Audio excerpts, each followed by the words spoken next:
And welcome back to part 2 of Storms over Cerenar session for Bloody Sands. When we last left our rambunctious adventurers, they have just collected. I 1 second. I'm going to stop this music. this is sci-fi. We're not going to sci-fi. Aren't we? We Or are a little bit of Dune happening here, maybe. No. Bit of Dune happening. We all had an interesting comment where you managed to save many captured slaves that the Tinkali had rounded up and escape on the sand skiff that you saved last session, the Amru. You have managed to by turning the Tinkali chieftain into a sperm whale, Theus has managed to distract the sandworm long enough for all of you to escape beyond its area of where it can sense where things are or not. Nobody expects the cetacean damnation. That is right. You guys, for some reason, nobody saw the sperm whale doing that, right? Let's see. All right, so let's get some desert music in here as you find yourself on the sand skiff or close by it. You have spent an hour kind of keeping off. After a few moments, Bjorn, your exhaustion and your injuries make what some of the other men try to persuade you to get up, and they will run instead of you, as you're trying to get as far away from the sandworm as you possibly can. I lay down flat on the ship. You are hungover, exhausted, and very close to death as you're put down on the deck of the ship. After maybe half an hour, Ashur pulls in a rope and looks at yourself, and he says, "All right, I think we're safe now. We will be able to get away if it arrives. Let us catch our breath and figure out what we are to do now." And then, what are you all doing at this point? Cephis is going around and just tending to any immediate wounds that anybody has. The captured slaves, that is. All right, sure. They're dehydrated and starving, mostly. Kept weak intentionally. Some of them are bruised, but no one has open wounds or anything. Some of them might be sick from the cold at night, but that is all you can see right now. All right. Well. Can I pull Cephis aside? Sure. You could. He'll probably keep working on people's wounds and whatnot if he can. But if he doesn't see anything pressing, he'll give you a moment. Cephis, can we talk? Cephis is here to talk.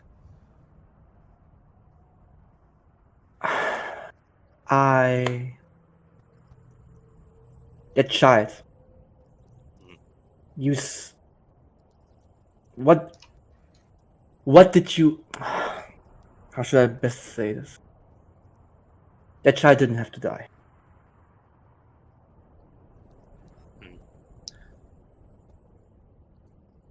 He's just waiting there for you to finish your statement.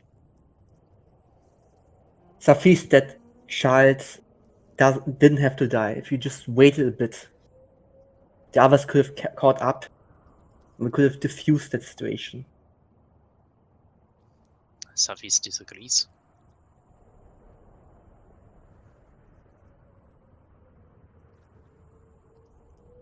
Why did you disagree? Cephis disagrees. We had pressing issues. That sandworm would not wait for us to defuse the situation. That sandworm was currently eating a whale. And how many more seconds did we have from that whale? How many a lot that whale for our conversation? Cephis disagrees with you. That whale could have bought us a lot of time. Could have. And Yes. no, it has. It has. That whale is the reason that we are currently alive. Not all of us. But most of us. At least we saved the children. Except that Yes. one. And that And could at have least- lived. And at least we saved all the guards as well, yes? Except for those 3. I don't know what was about these 3, but that child could have lived. Safis will disagree with this.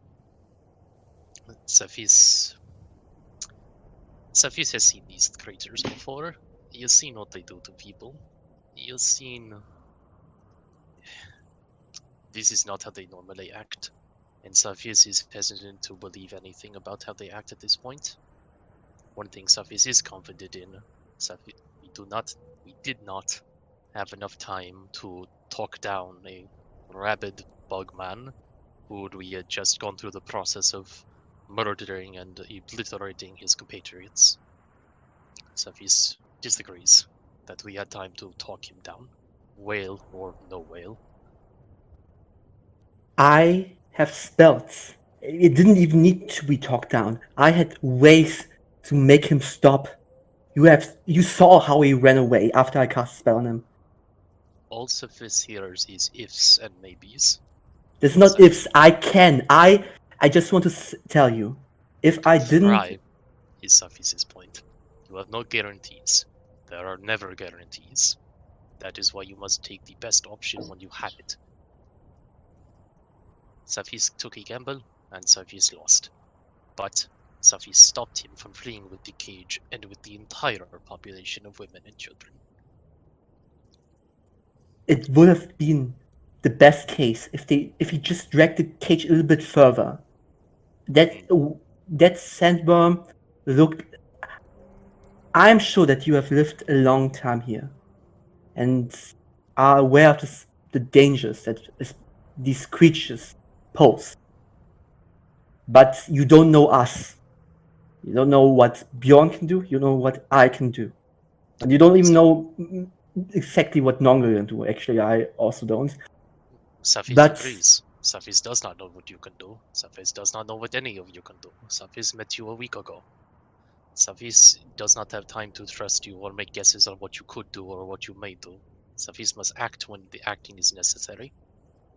Maybe in the future, you could explain to Safis ahead of time what you can do, and so he can make assumptions and judgments based on what you can do. But until then, Safis must make assumptions based on what he can do. Then let's go with this. Just be aware, I don't care if these men crush on the whales, I really don't care.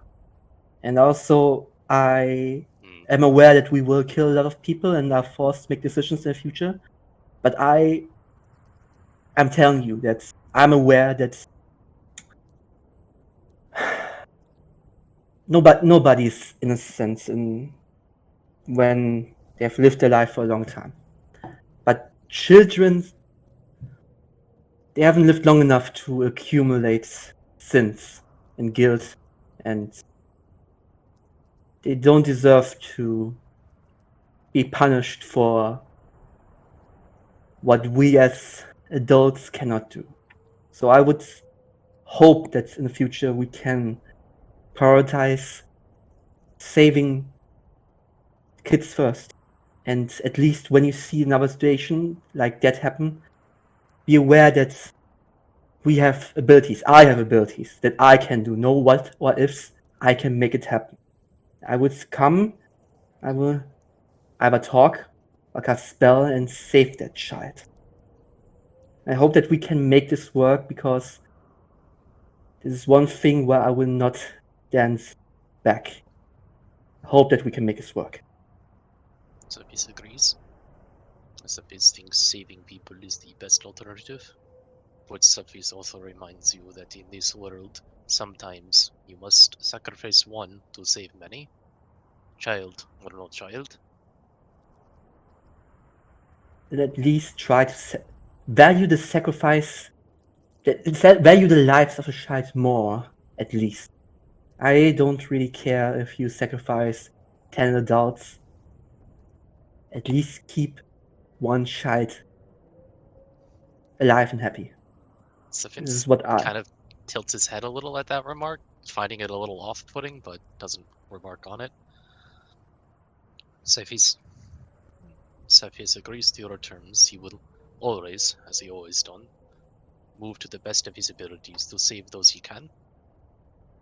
Always.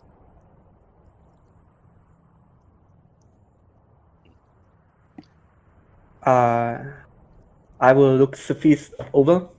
I will see that wounds are currently tended. Bjorn is pretty bad. I will go to Bjorn and start. Did I have a short rest? Yeah, you can all have a short rest. Okay, good. Nothing on Saphis' character sheet changes. And Saphis and Theus, both of you get inspiration. Oh, thank you. I already had this is inspiration. happening. Yes. Also, this is happening. I'm just talking to one of the dig site people. I was like, "Do you know what? I don't really like kids, to be honest." So Anyway, also, we had who we were talking to looks at you. What do you mean? I asked you, what is this thing? And he points at the verdant shard with his full hand. So your question's in good time, Rehat. Firstly, let's get to the bottom of why you made a very hasty escape. Yes, I thought you were dead. The statues attacked. Oh, don't worry about the statues. It's fine. Yeah, don't worry about the statues. Of course I'm worried about the statues. I am not a warrior. I am an academic. I'm not going to fight statues just because you guys went down and did something I don't know. No. This is not for me. I'm both. Yeah, we're both academics. Let's not get bogged down in qualifications here. No, but do you expect me to? I am not legionary imperial. I am archaeologist. I dig. I do not fight statue come alive. No, that is not happening. When last I looked, Rehat, there were no statues outside of the temple. That's all I'm saying. I'm not blaming. Let's not take now to say who did what to who. It's absolutely fine. No, we came to the. A bit strange that you no goodbye, yeah, that kind of thing. Well, we came up to the entrance your engineer had secured, and when the statues came alive, we decided now was a good time to go. And I'm sorry for no goodbye. I thought you were already dead at that point. Ah, well, it's all right anyway, isn't it?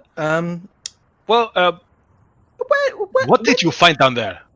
He looks. Oh, nothing important. Just old things. Old things. I'm rolling a history with advantage for Rehat, and he rolls a 15 on the dice, which is not enough to give him anything concrete. If you must know, we saw a couple of things that may link the site to Kangundi. That's all. Nongol here seems to know what's going on a little bit better than I am, although But thank you very much for saving us. We had been in the claws of those horrible Tinkali. I didn't think I would get to use the subject of my thesis so much, but I'm very happy that we did not get to that horrid place to be sacrificed by these things. Sacrificed? Oh yes, they said they would sacrifice the adults and send the children to the patron. They said. Oh, didn't I tell you? Yes, I majored in Stinkali sociology. Everybody made fun of me. I would never use it, but here we are. Oh, that's nice, isn't it? Yeah. There you go. I minored in 4 of the 7 hells, but it doesn't come up very often. The 7 hells? I mean, who knows? He looks over to Nongol and he says, "I hope he did not hear you." Nongol right now is curled up next to Bjorn, using him as a shield to hide him from everything, as he is absolutely napping. All right. I believe Nongol is, and considering his proximity to our larger friend, chilling out at the moment. I wouldn't worry too much about that. Now, well, tell me more about these. The patron. Are you talking about the owner of the slave company, or something more, shall we say, nefarious? Oh well, I do not know about no slave company. I think the Tlinkali is not. They are not what you and I would call civilized creatures. They are nomads. They hunt. They kill. They do not keep things alive. They eat what they catch. Well, I wouldn't invite them to dinner. But on both No. counts, in that case. Actually, well, but do you know where they were taking you? They said to the south. They said that they would sacrifice the adults to their dark lord, and then they would send the what do they call it? How do you translate? They would send the children with the arm-faced boat captain to the patron. Sorry, just repeat that last bit. They would send the children with the arm-faced boat captain that will take them to the patron. They do not. There seems to be a difference between this dark lord and the patron. So if you have information about some slave company, that might be this. I see. And with your knowledge of the Tinkali, this Dark Lord, does it match up with anything that you've learnt before? He looks thinking as he rolls a 15 on another history check, but this one he has good. So that will. The Trinkali came to this area of the world after the drowning or the sinking of Ulkalar. We do not know from where they came, but we think it is due to the corrupting nature of the magic that caused the sinking. It seems that some of them at least, worship dark otherworldly beings from elsewhere, which is also why all fair and good followers of the tenets of Arkan also see them as, of course, carriers of evil and deceit. Goodness. Well. I have, even though I speak the language, I have never had the pleasure of what you would say to meet any Trinkali so up close as did the last few days. Well, may I suggest that perhaps future study is undertaken more remotely than the last couple of days. They will have more captured people at the settlement.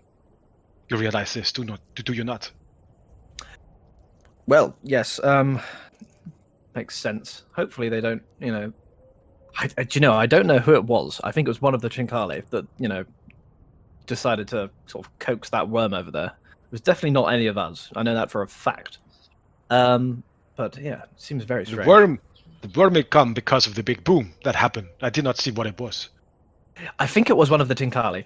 I see. I think I saw one of them with a large drum or something. I'm not entirely sure. But he has no reason not to believe you. So like, I see. Very weird for them to live in the desert and carry a drum that will surely attract the sandworm. Well, yes. Culture, I mean, maybe that's what they were trying to do. Who knows?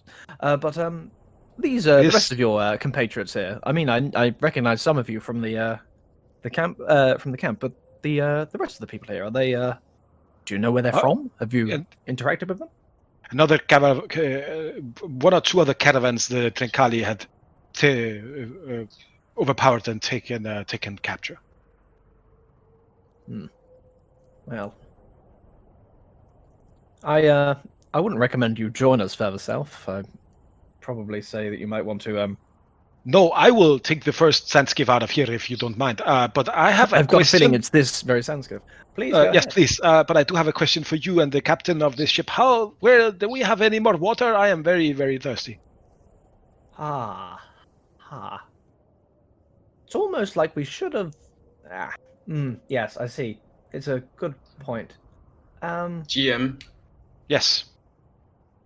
I would like to gather the party, as well as the captain, as well as one as I deem worthy of being like a worthy soldier, as a representative of the neutral One of the group. guys who ran with you, I guess. So Bjorn sits up from one of the pontons on the side, and how do you gather the people? And hang on, what are you doing with Nongle as you wake up and Nongle's like curling next to you? Spooning you. I'm. Is Nongle the big spoon? Nongle is the big spoon, yeah. Nongle is definitely the big spoon. I gently shake him. Wake up, little one. Everyone here needs to talk. What? Fireball! No, sorry. I point to the soldier I deem worthy and oust, Captain. Theus, if you mind come over here. Safis, are you awake, Nongle? Yeah, well, I was sleeping, but I'm awake now. Rehad looks at you as the expedition leader of the campsite. Should I attend this meeting as well, or? Might be worth it, liaison at the very least. Yes. All right. Are you a soldier? A soldier, he says. I guess there. Oust and Rehad is pretty close to Bjorn. Well, so doesn't Oust outrank you? I've certainly seen him attack the drink in his time, but other than that, extremely funny. And I had to leave some of the good stuff as well. I have to. So. Oh, that's such a shame. I wouldn't have any idea where that went. Anyway, of course Bjorn, not, yes. not technically, but I can speak on. All right, Rehad, why don't you just see if anybody needs to do anything? I'll talk to the. So you don't want me to tell your friends about the anthropological discoveries I have made? Oh, you could do that. Yeah, absolutely. Yep, true. Yes, okay. Bjorn, this gentleman has certain information pertaining to our where the next Scorpion oasis friend. is. And yes, also, that's a good point. We need to find out about certain oases nearby. Perhaps Mr. Safis or maybe may a be town able to assist. Or a town, yes. Although it does sound like time may be of slightly the essence. Talk of sacrifices and such.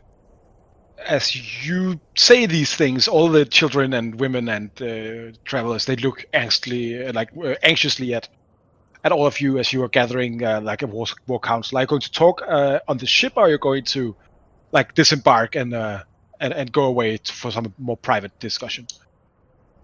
Is I'll take it the captain / skipper of the skiff is nearby. Yeah. Skipper. Looks at you with wary eyes. Yes. From here, where is the nearest settlement? Just vaguely. That would be Gansmarifun. Gansmarifun is. Well, it is. The desert is not necessarily known for its settlements. It is. We might run into a caravan. I'm not sure, but if we need to restock on our supplies, we need to go back to the oasis we just left. The water rations, he looks, maybe not speak this about this next to the children. And how far, just a DM question, how far would we know that Gansmarifun was from where we are now? 100 miles as the skiff sails or flies. On foot, maybe 150. Gotcha, okay. Well, good to know. Thank you, Skipper. Nothing that we closer. may need to... not anything. Well, we could go to Column Keep. Column Keep will be less. 45 miles, 60 miles maybe. I'm not sure we'd want to involve the keep in this kind of thing, and I'm sure these fine people would rather stay in their own homeland than maybe travel, and to the Dutchy. I appreciate this situation, but maybe we should take this discussion away from the children. Why? We're talking about their lives. Yes, that is exactly my point, the captain says. We do not want any panic, do we, Mr. Bjorn? I don't see any panic. Bjorn, perhaps he's right. If he wants to have a meeting outside of the ship, we could park for a little bit, and we'll just have a step outside. It's fine. Come, Bjorn. It does sound like we might have to turn around anyway, so it might be worth just hopping off for the second. Personally, I'm of the same opinion. They should be fully aware of the dangers that they face, but fair Well, enough. we tell them in words a little bit more gentle than we're about to speak.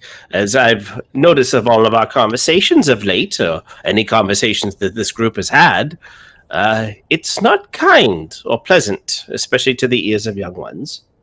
So come off the ship. Let's have a speak. The captain and Rehad goes off the ship. So does the soldier you pointed out, Bjorn. They go down. Okay, I follow. Safis was called over. We need to talk, Safis. Safis will follow. What about Theus? Theus, Yes. you need to come.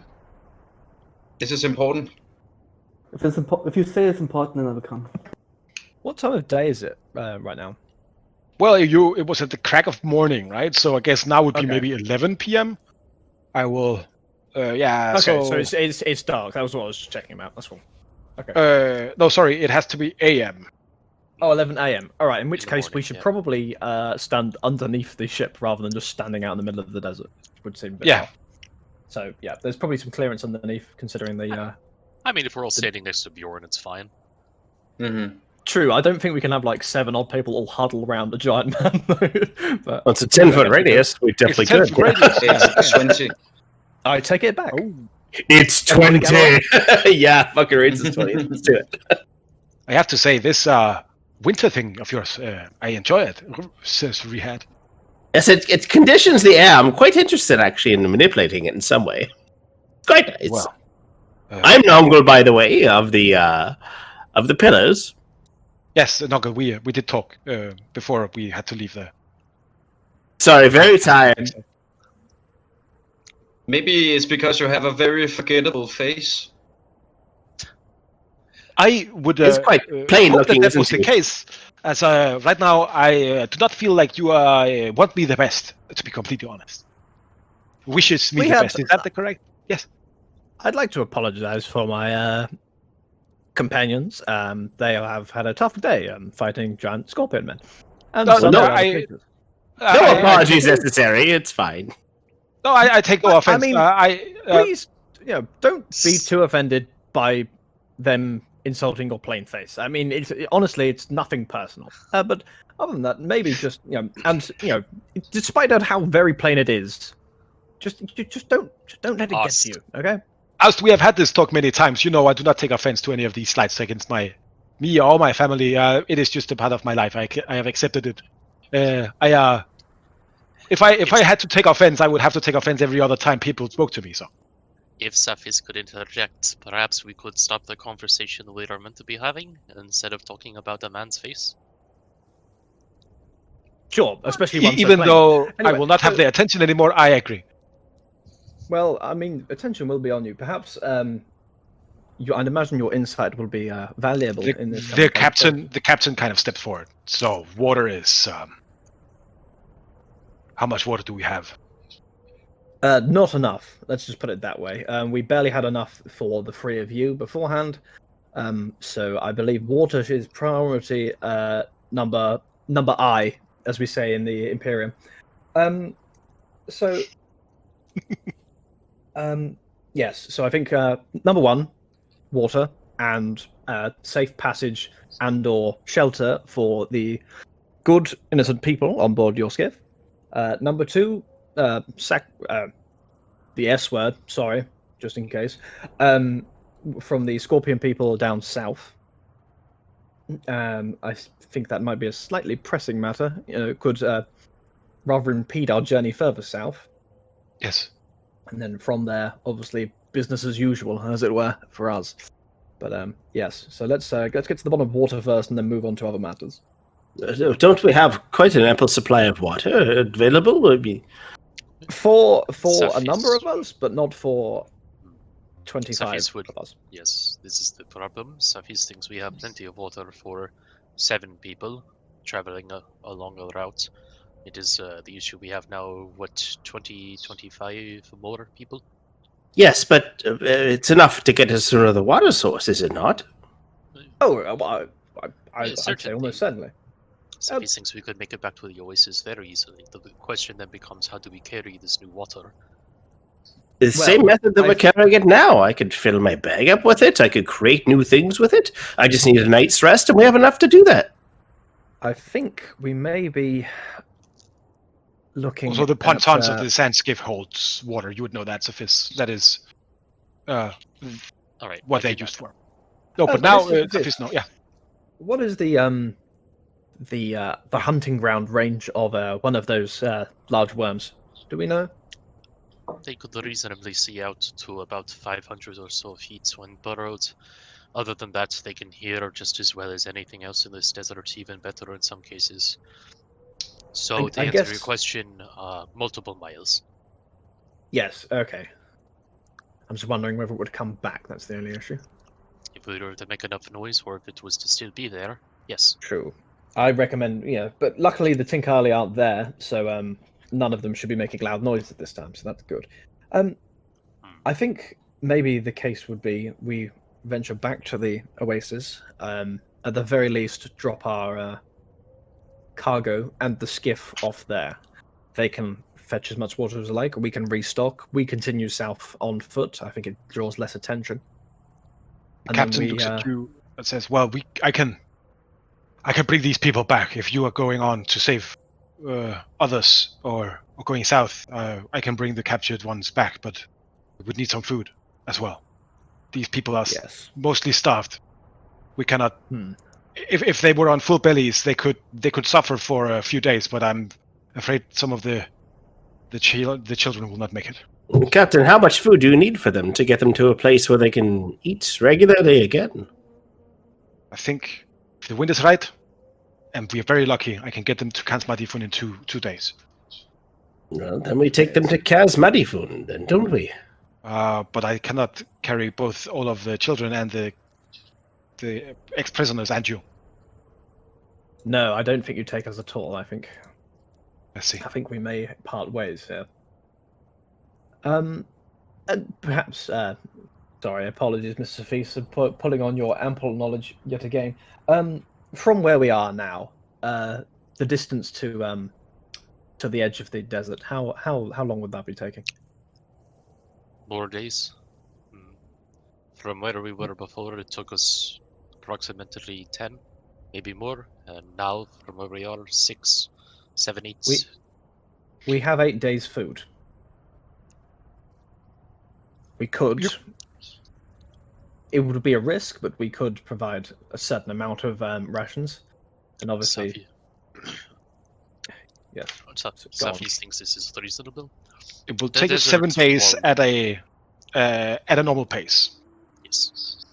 Safi thinks it is reasonable to do this. The desert, while harsh, is not barren, so to speak. There is things out there we could eat, water we could drink. It is possible, and Safi finds himself hard pressed to leave these people to their fates. I would agree. Perhaps then, and I will address the entire group. Perhaps then we donate at least some of our rations to disperse among the weaker members of the of your sort of newly enlarged crew, Skipper, and then go off on our own and then hold out hope, as it were, that we will come across more food, and if not, then we can deal with that problem when it arises.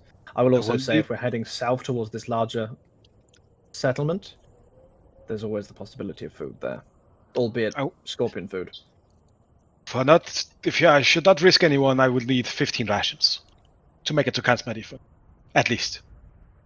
15 rations is 2 days of food for us. That is 3 days of food for you. That is fair enough, because we're leaving. Which gives us 5 days left. If you want to eliminate all risks, 20 would be much better. But I guess if I do not eat and the most well of the men, then we might be able to do it in 15. I would be fine and happy to part with half our rations. Obviously, the decision is not mine. So What say the rest of you? Safi's is inclined to agree. Beyond Please, this, what do you think? Oh, I have opinions. I think that it should be fine. I look at Fizz. I trust our guide that he can forage and provide for us in the desert here. So we should be okay. and Bjorn, I separating- can assure you, we wouldn't be parting ways with any of our drink. We have none. Are we parting here? How soon are we parting? I think we will take you back to we the part oasis. from the oasis. We need to restock on water at the very least. We can survive longer without food than we can without water. This is true. Should the worst come to worst. And we'll Nongle, get to any? the oasis first? Yes, I mean the oasis is less than a day away from here. I mean we travelled from the oasis today, right? So, Yeah, so like the oasis would take you, if people are just walking, maybe an hour, 2 hours to get back to. Okay, Can we and on the also skiff it would be even quicker. buy things on the, like food, rations, water? No, the oasis was the one we just were in with all the Tlinkali. Yeah. Okay, but there was water there. Yeah, there's lots of water Yeah. there. Yeah, so we can restock on water, but food might be a slightly more of an issue. But that being said, I think we probably still have ample food, at least to get us most of the way, and then we can, do certain things with matches and bridges when we come to it. So,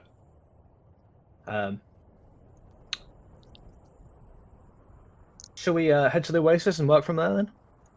Safis thinks this is appropriate. I think we should be very careful heading to the oasis if we're looking for food as well. Other creatures of the actual desert may be around the oasis, and perhaps if we Agreed. sneak up on there, we may find some meat for us. So this skiff running into the oasis may not be the best idea. Maybe we stop a little bit far away and see if we can he looks to Safis, hunt, possibly. Safis can move farther ahead of the skiff as it moves. Good. Also, though, it is sadly but likely that any potential prey was either devoured or scared off significantly by the encroaching sandworm, or possibly even the Treykari themselves. Well, perhaps then we take our night's rest there and see if anything comes across us. There's a better chance of hunting something if there's a fresh source of water around. How many hours would it take us to get back to the oasis from where we are now? 2. Like so less than an you hour on would- the skiff, right? Yeah, well, but the skiff is cannot fit all of you. So if That's you are true. walking, it will take you like 2 hours. That's That's not too fine. bad. That'll get us like at the Hang peak on, of whoa, day, whoa. more or less, because at that point then we can rest. We can rest during the high of the day, and then keep walking after that until the high of the night. It's probably the high of the day now, though, right? Because it's 11 a.m. Yeah. Yeah, It but is. it'll So be maybe we break first, and then set off, and then so we reach the oasis by almost nightfall, or when it's beginning to drop cooler. maybe, but Safis would think getting to the oasis would be best, so we could get water to these people sooner rather than later, so they do not have to bake in the sun without it. And plus, it will take some time to resupply anyway, and Safis would like to resupply when they would be standing still regardless. Fine assessment. I'll go with that then. Mr. Nongle. Yes. I thought you spoke up. I did. I said we should hunt the oasis before we arrive.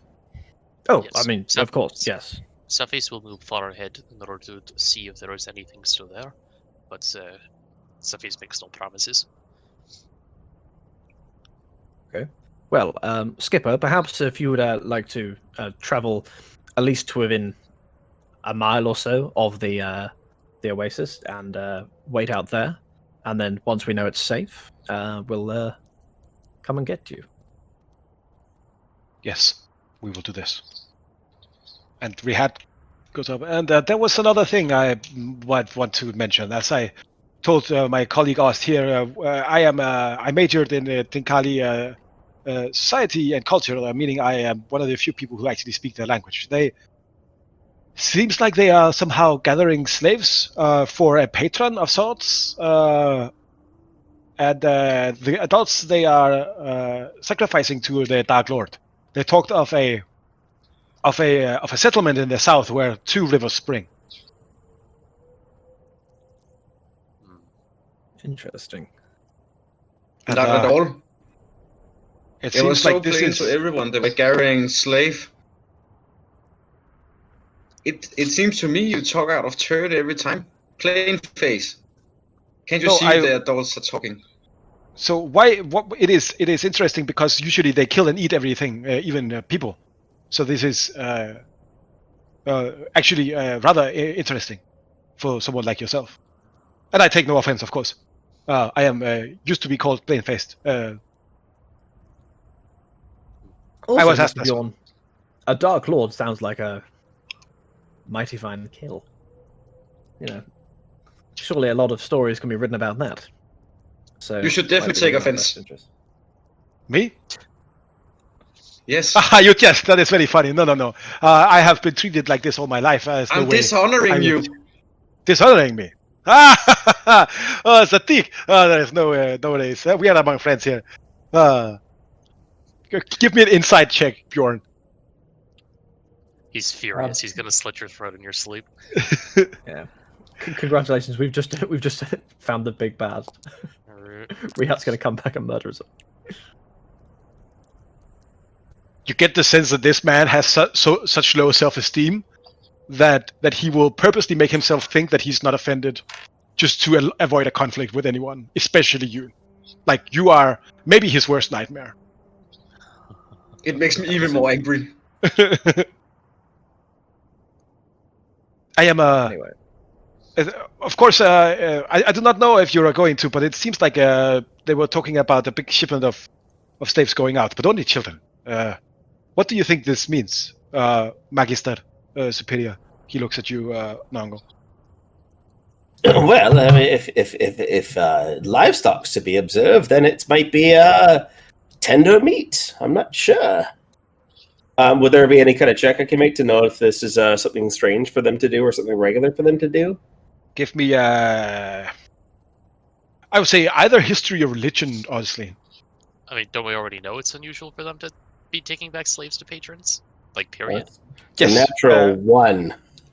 So I will give you the information you for sure know. You know for sure that, as you have been told, that Tenkali do not take prisoners. They are hunters, not slavers. First of all, so it is weird for them to do this. And it is weird for them to make a deal with other people. You don't know anything about their weird gods or their patrons or their Dark Lord. But that sounds like something you should probably report in.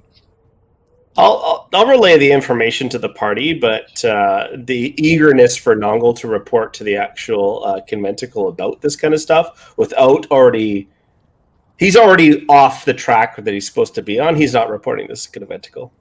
All right, cool. Right. Perhaps we should strike while the iron is hot, as it were. Iron while the strike it? No. Yeah, strike while the iron is hot. And make our way to the oasis, and then any more discussions can be made there if needs be, shall we? And Sadiq, the iron is always hot in the desert. No takers? Okay, well. Safis chuckled at that. That is the plainest face I've ever seen. Thank you, man. It is clearly unique. Thank you. Do you do anything on the way back? Brood menacingly. Yeah, I'm going to use this on the... Was it the captain, the plain-faced captain, or was the guy? No, that is Rehad. Rehad. Yeah, I'll use thoughts and Rehad. You're reading his thoughts? Yeah. Okay. It's just screaming internally. She's like, he makes a wisdom save. I'm going to just roll it straight up. He has he's a commoner, right? So, that's a D12. That's a rookie mistake. There you go. Thank God I am safe. It is very good that they did not believe me incompetent, at least. people. It would be very bad if they found out that I pissed myself when we got captured. I have to keep decorum, or I might get fired when I get back. That big man is very scary. Why is he looking at me like that? Take offense. Haha. I have to become. I have to submit to his dominance, unless he might kill me. All right. The small gnome is looking at me. Why is he looking at me like that? I'll use. Does gnomes eat people? I do not I'll know use, this. I'll use the second part of this to drop a suggestion on him. Sure. Another save. Another wisdom save. Sure. Ooh. That's straight up 17 for him. DC 17. He makes it. What do you want to suggest to him? I was just suggesting that he tries as best as possible to clean Bjorn's boots. Yes, I should clean his boots. Why did I think of that? Well, he just basically baited into voluntarily failing that saving throw. Okay. Mr. Bjorn, your boots, they are so filled with sand. Maybe I should clean them for you when we get to the oasis. Has anybody smelled piss? You just see, for a moment, you just see Rehab just stiffening, and then, like, oh, fuck, shouldn't go stiff. Like, like, returns to normal. Noggle will head to Theus.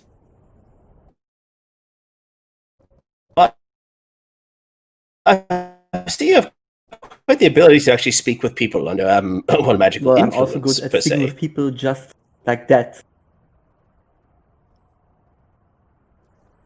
Can you keep a secret? I would say during my journey with Bjorn, we did a lot of stuff, and some stuff shouldn't be said out loud. So I would say I'm pretty good at keeping a lot of things in my head. Good. This man pissed himself, and I'll tell him all about the suggestion. All about the thoughts. This is hilarious. You should hear this. Do you think we can make him piss himself in his sleep? Like, maybe stick his hand into, like, some... Honestly, I don't think it's hard, but look, I've already created him. I've made him go and clean Bjorn's boots. Please, Mr. Bjorn, if you could just stand still for 1 second, it would be much easier. He's trying to clean your boots. I need a tub, or maybe a bottle of water, like big enough so his hand can fit in. And then when he sleeps, we will put his hand in that. Then the morning comes, and he will have pissed himself all over his blanket. I was thinking something more with your eyes, but of course, yes. We are children. Well, do you think we can do it with? Like, how tough do you think are the bladders of the other people here? But like the rest of the party or everyone else? Maybe. Let's see how many we can get. Like, are you with me? Are you in? I sure am, and I'll use I'll use read thoughts on Theus. Okay. So Theus, you make tell wisdom me. save, all right? Yeah, wisdom say DC 17. Okay. This will be fun. No, I really want to prank them. You also notice, like, what I'm currently thinking is, can I whisper to him? Sure, I'll move both of you to the panel, and you are done with that, right? Cool. Okay. All right, and as they are moved, Bjorn, do you do anything to kick away Rehad, or? I think I mutter under my breath that being captured and trying to keep authority is unworthy, and I let him clean my boots. Oh, thank you. This is a great cultural significance for me. And he cleans your boots like almost as if he is relieved to be able to fulfill that task. And then he stands up. Rehab, would you mind polishing Shirley after this? I'll just kind of pull out my my shovel. No, of course not. He takes the shovel. Thank you so much for saving us, Mr. Roust. Well, all in the days, you know. So are we sure that we're not gonna take the ship, and we're not gonna ferry these people into safe harbor somewhere, and then use the ship? It's so much faster. Safis, you must have an opinion on this. Safis have an opinion on this. Safis believes it is important people Wow. get back to somewhere safe, and it will, frankly, it will take us longer to take the ship somewhere safe with them, have them get off the ship, and us take the ship back to where we intended to go. Even with the ship, we will have to avoid dangers such as sandworms and raiders. And Well, you should. I list also goes One on. second. 1 second. Roar! Yeah, go ahead, Safis. Go ahead. If you guys wait in 1 second, Evan will finish.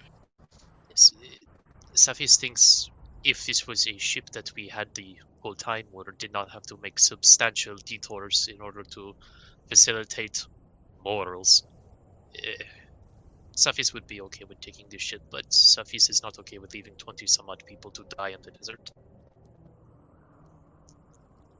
Also, I might add, we appear to be on a slight premium of time with these folk at the settlement down south. I feel like we need to go there as quickly as possible, and waiting for the ship to come back to take us down there is probably going to be It well, was it's one gonna of take a those couple of days. rare moments where the slower option happens to actually be the faster be option. faster. Yes. All right. With that, I will just have Theus and Nongo, please. You were saying We need the whisper room. what? We need you in the whisper room. All right. I guess we're going in there and we are taking the capture with us. How does that sound? Yeah, probably. All right. Sure. I guess I'll be right back. Remember us.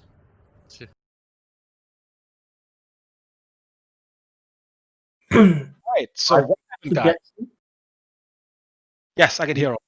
I am currently going to side, like while everyone's discussing, I'm going a little bit away, so away from the eyes and ears of the others, to the others Yes. normal. Yeah, Nongol used his read thoughts and got the base amount, but then also popped a suggestion off and asked him to talk to me about this woman that he hides. Okay. You know what, So- Nongo? Let me talk to you about a little bit more. I think this is currently a good idea. All right. So you guys, Fantastic. you slowly sag behind the rest of the people as everybody is walking towards the oasis. You have some time to talk privately, as people seem to respect that you want some time for yourself.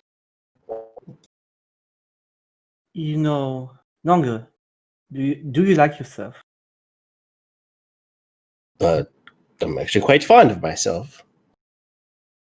I personally think that I hate myself. But I hate myself a little bit less when I try to be more like her. I hurt someone that I really cared about. And I carry the burden of betraying her and the regret of not being able to trust her. And this is something this will be always with me. She showed me how to live. She was my most important person. But she's not here anymore. And so I'm doing my best to carry on her legacy and try to be the one that's filling the space that she left on this world.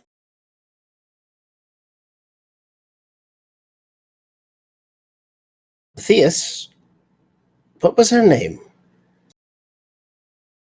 I write it everywhere I go. Pandora. Pandora was here. This is where. But I paint on every place I've been with Bjorn, so people remember her.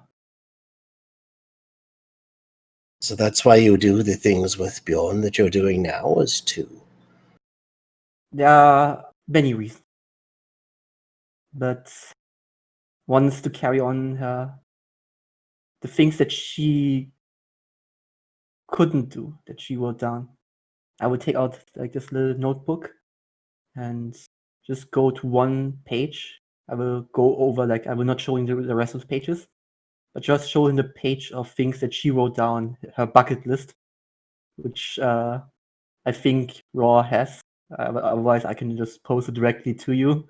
I have it in your direct messages to me, so I guess if you find it, I do. It's the same. Yeah, but there's essentially a list of all kinds of stuff that, in very neatly written handwriting, she wrote down. And some of them have like little marks behind them, probably like done marks. And some have the question marks on them, and some others to be done. And yeah. So as you move the book over, Nongo looks at Theus, and a little bit of guilt goes over his face. Nongo's not used to trusting anyone. He's always in his own kind of thing, and he realizes he's dove rather personal here. As you move the book towards him, he does see a few check marks or whatever, just naturally, passively, but he pushes the book back towards you, and then he'll drop the suggestion spell. Oh, what? Okay. Okay. Before you get upset, I'm not used to people trusting. I did invade your thoughts at these past few moments, and you told me a little bit about Andorra. This was personal and private, and I have to apologize.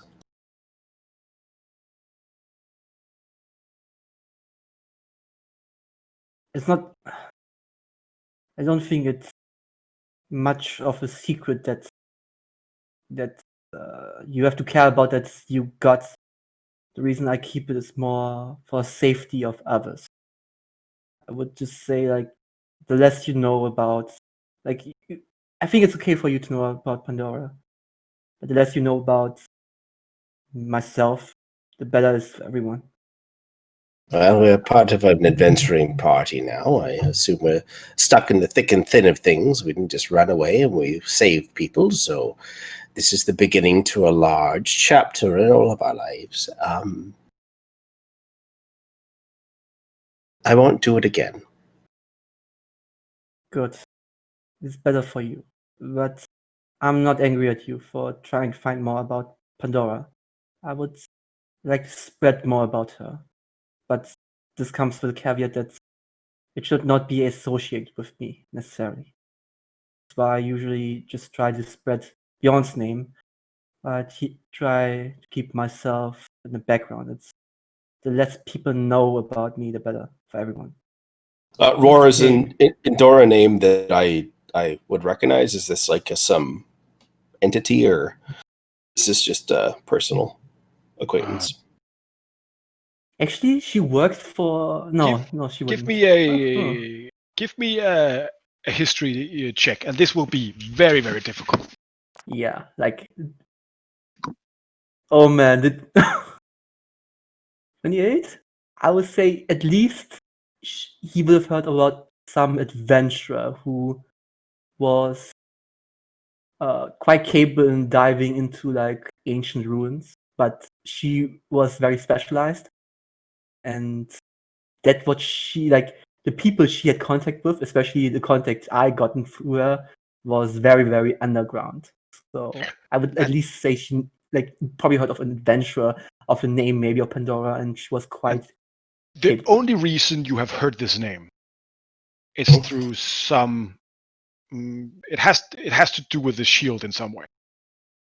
Oh, you don't know precisely where or who have mentioned her, but you're pretty sure that that name was something that was uttered in some kind of debriefing at some point.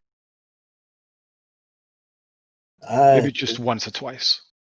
Theus, in the sex that I work at the pillar, I've heard that name before.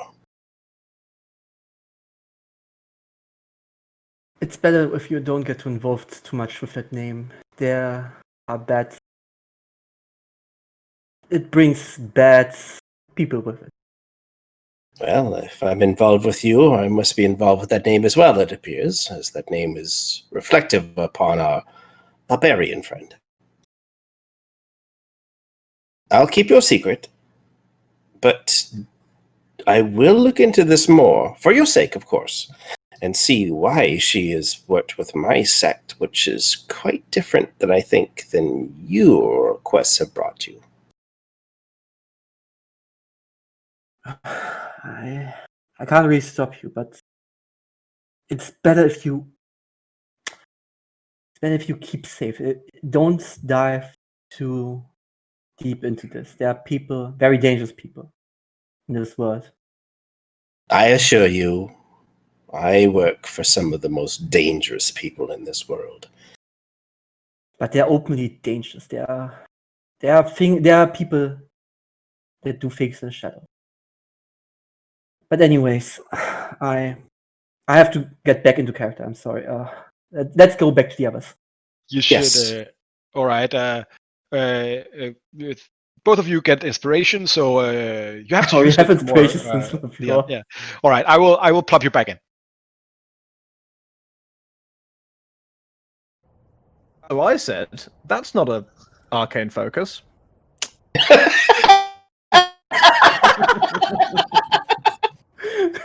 all of you see as you're talking about this, you see Nongle and Theus lagging behind. It seems like they're having a private kind of conversation, and you're all preoccupied with the discussion you're having. So I guess at least Safis would notice, but I guess that you would if they wanted to talk about something. Actually, to be perfectly honest, because of what Theus said to him very recently, I think Sophis might actually try to listen a little bit.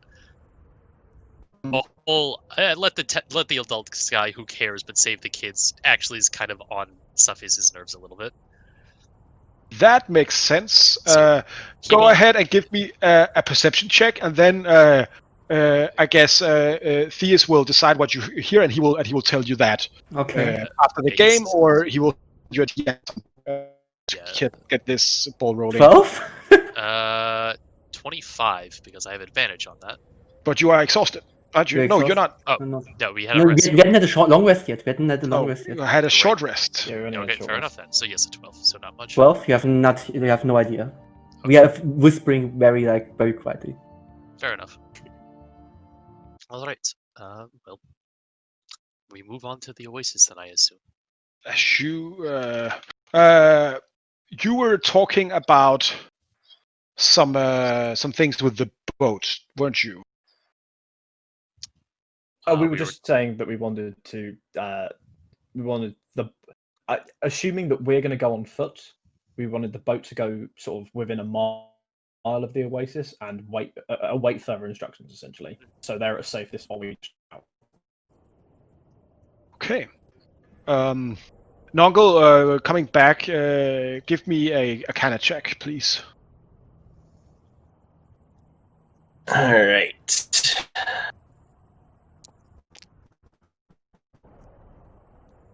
Crappy roll, 25. Yeah.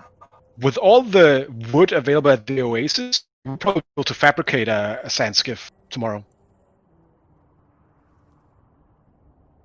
Oh. But what about I'll the go sails? I have the tent. You put down a lot of tents and hides. Yeah, I have a tent. Yeah, that's a good Nope, point. never mind. That actually just straight up answers the question. What about the sail? Yeah, I'll approach. What do I do here? I'm gonna approach Ost. Ost, do you know much about these skiffs that sail across the sea or whatnot? I wish I did.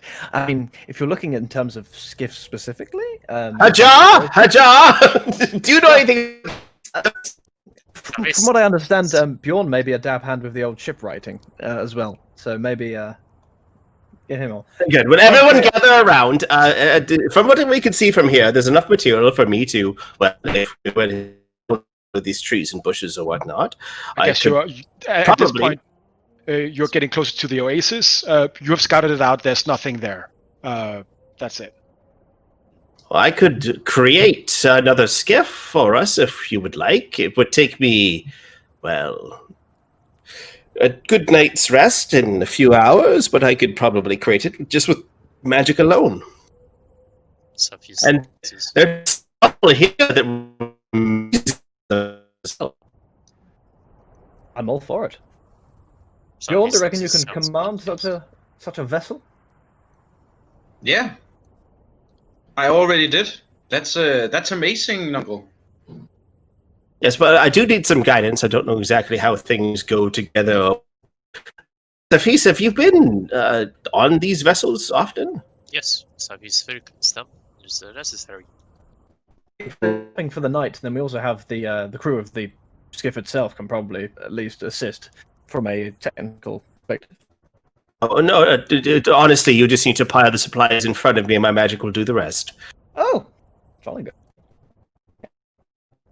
And there's no point exhausting them whatsoever, and let them fill their boat with water or whatnot, and they sail on, and we'll create our own. Bjorn, or Captain Bjorn, shall I say? Aye. I, of course, will be first mate because I'm the one creating the boat. Safis thinks perhaps having somebody who is experienced in this field would be a better first mate.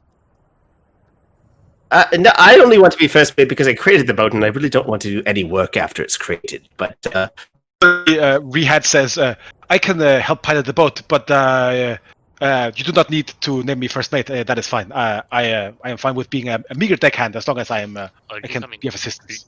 who are Captain you? boy, it is. What? Again? To hunt down human sacrifices and to head further south out of the country eventually. Rehad pales a little bit and he is torn between getting in harm's way and not doing what you want. So, what do you want me to help? Do you want me to go back with the others, or what do you want me to do? Rehab. Whilst we appreciate the offer, don't feel like you have to. I'm sure. No. Of course No, not. Of course don't not. I feel just it at all. if you need my help, I will of course. I will of course help. We need you to go.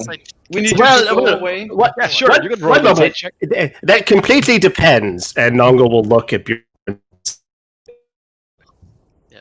Also, Bjorn, are their boots clean to your satisfaction?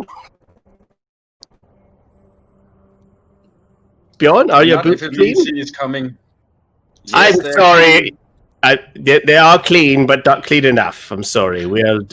You should take part with everyone else, and we'll take ourselves there. You have no business with us beyond this point. Completely understandable. You can roll the insight if you want to, Safis. yeah, Completely 'cause, understand. there's a Keep certain yourself point safe, where yeah, it's like you know. there's trying to be pleasing, and there's whatever this man is doing right now. Right. That's probably the most submissive man you've ever met. That's kind of sad, really. Yeah, it is. All right, fair enough. There we go. Moving on. Safis, from your fly around above the oasis, you saw that most of all life, it is more quiet here than it should have been, and that's probably because of the sandworm. That's excreted sand close to the oasis. None of it has hit the water, luckily. You see a lot of the palm trees have been like turned over, and there's like big tracks of it. But when you come over there, there's no danger, and it seems that the sandworm leaving might have provided you with some security, which is oftentimes the case. The two remaining cages are still left, but there's nothing of use inside of those. The filth, blood, and maybe some tattered apparel. You find a little bit of fruit here and there in the oasis, but maybe that's enough for one ration, so you could put that on. What about that? Is there anything around this place? Like, obviously, great map. First of all, thank you for Epic Boon's Productions for creating this map. But the face in the sand, as well as the skeleton there, is that something that could be inspected or whatnot? Sure, if you want to. Absolutely, I want to. If we're taking a long rest here, then yeah, I'll take a look before we crash for the night. I'd happily join in or assist. Sure. With, please, absolutely, yeah. As you get out of the ship, you see the people like first with a little bit of anticipation get out, but then after they realize that they're actually safe, people start to chill around in the oasis. The children go jump off the rock after the last kind of splotches of blood and well, there's no corpses left. The worm took all of that. But after all of the corpses, all of the blood and maybe some of the bone has been just like pushed over, there's some fresh sand kind of been kicked across that. The kids go play in the oasis pool pond. Ashur kind of fills up the boat as I guess Apsu is also joining. And I guess you give out some food, some rations to these people, as you agreed. Sure. Yeah. All right. In terms of that, are we knocking off half of our rations? Are we all in agreement on that? So we're currently at 8 days, I believe. So we'd be knocking it down to 4 days total. That's fine. We're going to have better chances of catching something in the wild than they are. So yeah, absolutely. Yeah. Okay. So I'll mark that down on there. So you can all do one thing. People are not leaving yet. Everybody is taking like a long rest here. I would say. Actually, no. They would probably leave right after they had. I guess they would. Yeah, there's no point them. Yeah. Just before they leave. You might need the skiff though to. Do I? I don't know. Do you? Can I make a check to like memorize? Like, because the whole party is like, Safis knows about the ship. Bjorn knows how to pilot it. We've all been on it, right? Could we possibly build that?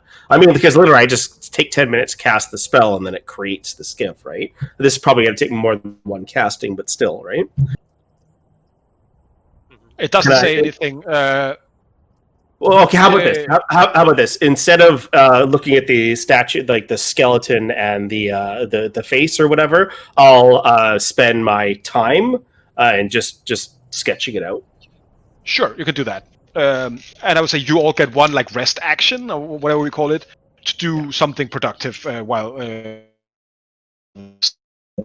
and you take a long rest. So Nongo, you sketch down the ship, so you're sure you have all the interesting details for the ropes and especially the rope and the sails is going to be very important. Yeah, I'll just use my gnomish cunning and my tinker tools to like with that kind of skills, and I'll kind of build it together or whatever. You also take down notes on the magic runes on the bottom of the pontons of this catamaran kind of thing. You can't fabricate the fabrication, but if you spend some more magic, you could do that in an hour.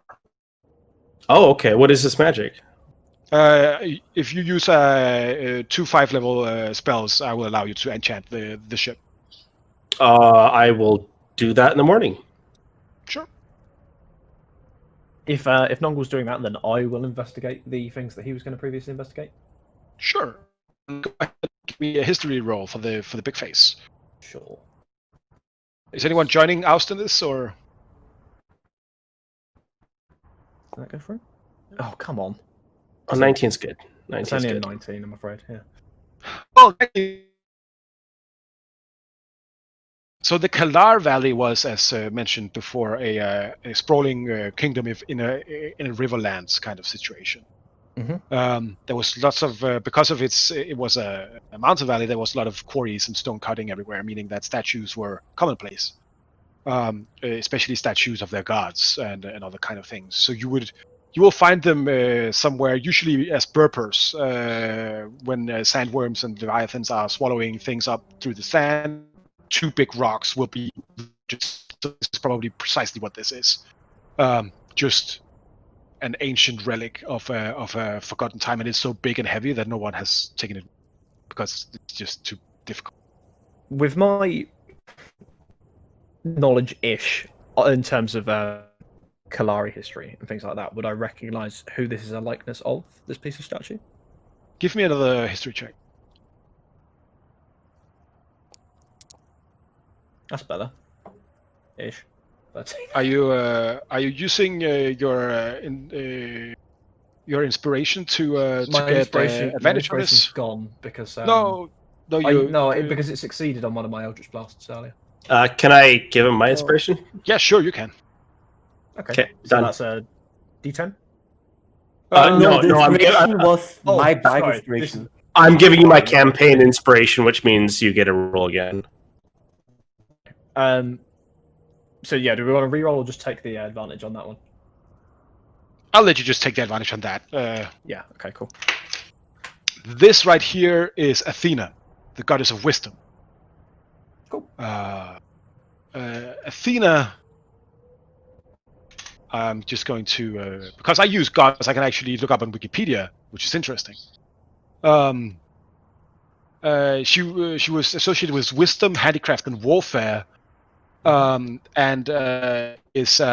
was the daughter of the king of the gods, Zeus, who lived atop the Mount Olympus. And she had no mother. She sprang from his forehead. Like a pimple. Like a pimple. That is what you know of Lovely. this face here. Cool. It is.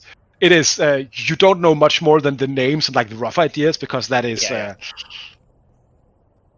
Yeah. Heresy past a point, I imagine. Okay. Yes. Cool. So that was Oust, and Nungle is doing. Bjorn, what are you doing? I would like to approach. Go ahead. Say, Theus, I was thinking I could do something and you can do something for me. Could you mind tell the people going to this great city in the sand who I am and what I did today?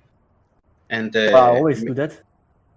yeah, but really, talk the good talk as I know you can, and maybe I don't know if there anything you would like to for me to do, then I can do it for you.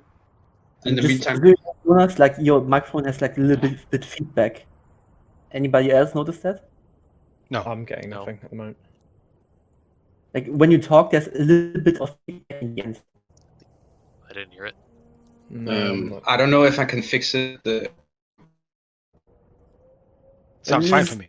Just say something. I just want to check. Like nobody else has like just talk a bit longer.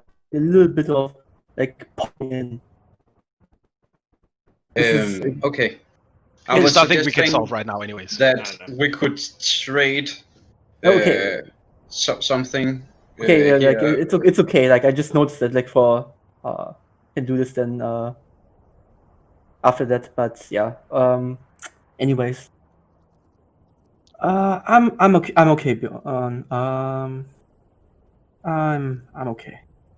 Because you know what? then I'm just gonna put up the tents or something. I think it's best. Like just look out for these people. Like they. Actually, the next time we can have a chance to get some people, let me do the talk and not say like we do this for free. Like we did this job for free, but we're running really low on our funds, and I need some funds just to doing advertisement for your things and paying the right people to spread your name. Marketing costs money. Yeah, we want you to do this for exposure. As you're talking about this, the son of the riverboat captain, Asu, comes over to you. Bjorn and Theus, My father says we will leave soon. Are you coming with us, or are you going? Oh, we have other stuff to do. Actually, can I talk with your father just a bit? It's He's something just I want. on the boat. Do you want Okay, me? let's just walk over. So me and Okay. Bjorn walk over there, and I'll yo, still Captain, follow you. Skipper. Yes. He's overseeing the refilling of the pontons of the ship. Yes. Okay, so Theus. you're going to next town with these people? Yeah, we're going to Camp Madifun. Okay, can you do me a little favor? And I will take out 15 gold and say there's 6 children, right? Yes, I think 7 with Apsu if you count him. But yes, But Absu's with you. He's cared for. Apsu Other is a 6 young man. children, Yes. we don't know what will happen with these other 6 children and families that have been enslaved here. And Two of just their make- fathers have been killed, but the rest have at least one parent. just make sure, like, each one has at least one parent, right? Each child. And give each of these pairings 2 gold. That's And very generous. I will. You can keep the 3 gold for yourself. So 12 gold for them, 3 gold for you, just so they have something as soon as they arrive at Kansmaifun.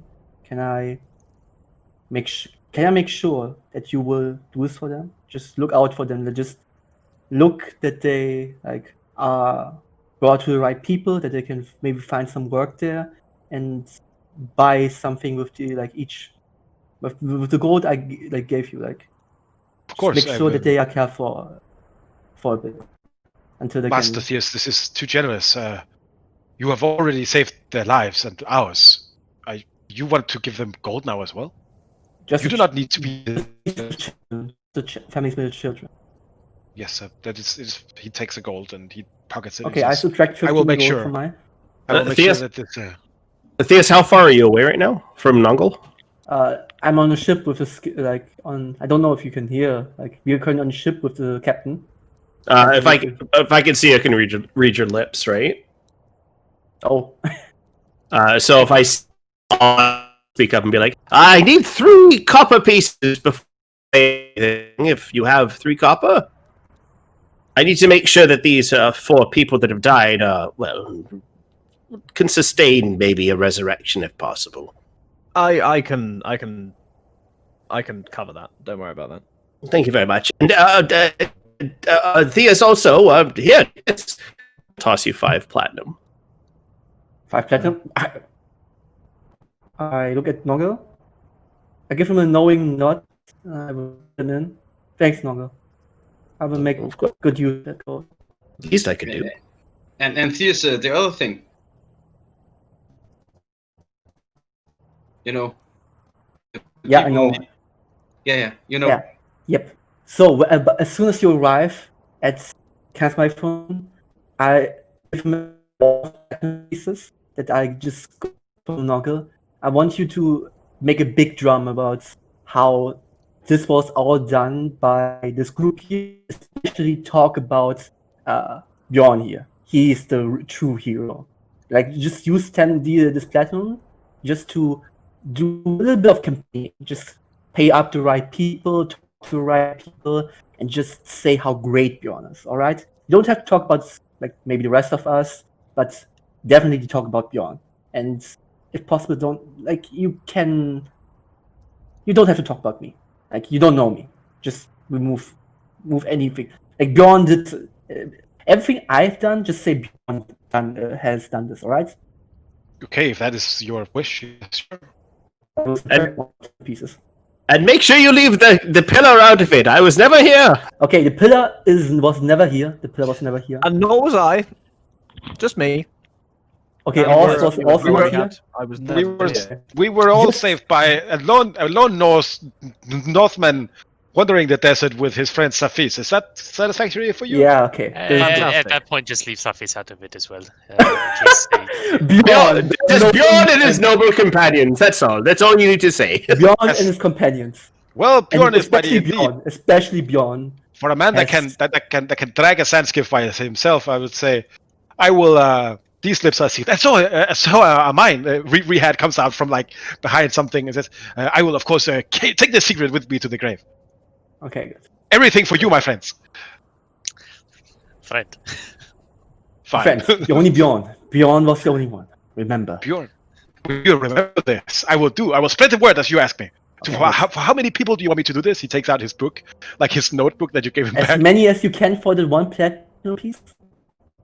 It's 10 gold. That is Are you giving me a 100 platinum piece as well? You don't need to. I will do this for free, Rehad says. Well, you need a little bit of campaigning. I want you to use that platinum piece to do as much as campaigning as you can. Just use it This like... is not the same guy you gave the platinum piece. This is Rehad who just appeared out of nowhere. Oh, it's Rehad. Rehad. Plain face. Okay, It's you Rehad. okay. You click. You will do this for free. Yes, of course I will. That is what I meant. To everybody, you say? Okay. Everybody that you know, everybody and their children, their cats, their animals, their pets, tell them to the wind, tell it to the flowers, tell it to the trees, tell it to the wide world that Bjorn was the one. Rehad is like, all right, I will do this. It's funny how Bjorn's the hero out of everyone else not wanting to be. It's fantastic. I think the picture you made for this small kiddo there will be good. I might be able to make T-shirts. All right, I will. Make it.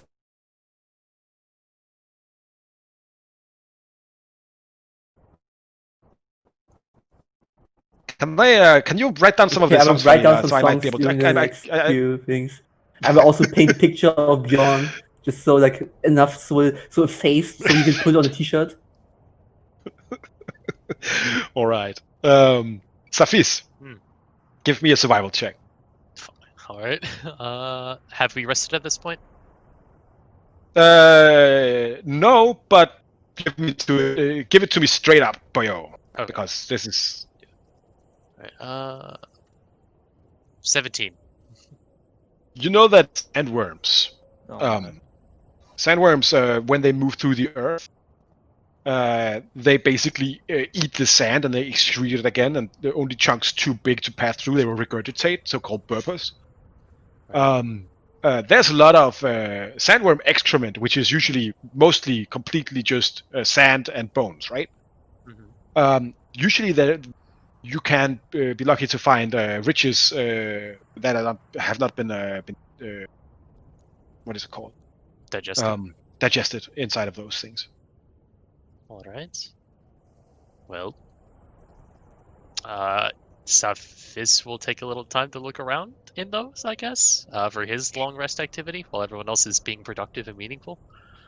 Sure, go ahead and give me an investigation check with advantage, so just straight up, because you have so long time for you to just go around it. Do you want me to just use my passive investigation? If it's a long time thing, you know? Yeah, sure. Kicking through this, you find a lot of bones, like digested creatures. Some of these bones are quite large. But one thing you find as you're looking through, and you're kicking around the sand, suddenly like a glimpse of light is reflected up, and you find a fist-sized diamond just lying there. That's interesting. All right. Well, Safis will take it, kind of scrub it clean, and having no particular reason to hand it off to anybody, will just keep it for himself. Sure. God damn it! You can write down a diamond worth 500 gold. All right. Safis will do this. Having no Sounds particular reason to give it to anybody else. It's precisely the cost that I would need. Thank you. Well, sorry. Actually, I'm saying that as a player has. No, I know. I'm saying that to Roar as a player as well. Like, thanks. Okay. Oh yeah, you have raised that. That's correct. Well, That's now right. Let's Exactly what I need. You might see the fist-sized diamond somewhere. Safis would make a habit of, stashing that. Safis, do you mind doing some PvP here? See if maybe I notice that. Notice you catching it and stashing it. Sure. If you want to go your perception against my sleight of hand. Let's do it. All right. Sure. Right. Sleight of hand. God damn it! Oh, That was close. That was really was close. that was very so close. So that was a All 9 right. against a 10. Yeah. Okay, yeah, that's So yes, Cepheus will take a brief moment to look around and just kind of slide the diamond into his bag. You have a have big that. ass diamanda in your bag. As you are going around doing these things, you after 2 hours, the kids are done eating and playing in the oasis pond. The skiff is full of water, and they have filled your water container. The big weird sausage you had, they have filled that. So that will give you how many days of water? I think, let's say 10 days of water in there. okay. So we're up to 14 days of water again now. No, now After you're we up to 10 provided- days. You're up Oh, to 10 right. days. We're also going to throw a skiff full of water tomorrow as well, right? If you spend the time, you can do that. Yeah, it's not the water that's a problem; it's the actual food that's going to be a problem. Sorry, that's, now, right? That's my bad. So food, we are still on 4 days. Maybe in daft, getting the wrong way around. Okay, so we previously had 7.5 days of water left. So we're up to 10 now. Is that correct? Yeah, but we also got one more day's worth of rations for food, just because of the fruit and stuff in this area. So don't forget That was just one ration, but yeah. Oh, it was just one not ration. 5 rations. Okay. Oh, okay. All right. Cool. So you have a fifth of a day more, right? Okay, so we've got 1. Hey, at this rate, that could actually mean a lot. Yeah. So we have 4 days and breakfast. 4 days of breakfast. Okay. But what about second breakfast? I don't think he knows about second breakfast.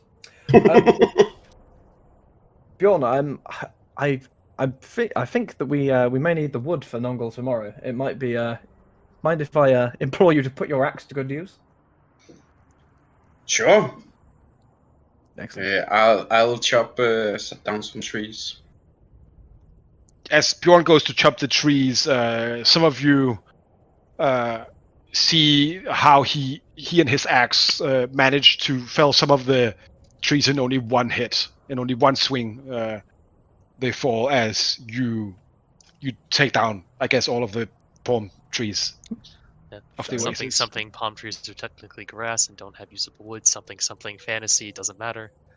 Yep. something fantasy doesn't matter. Yeah.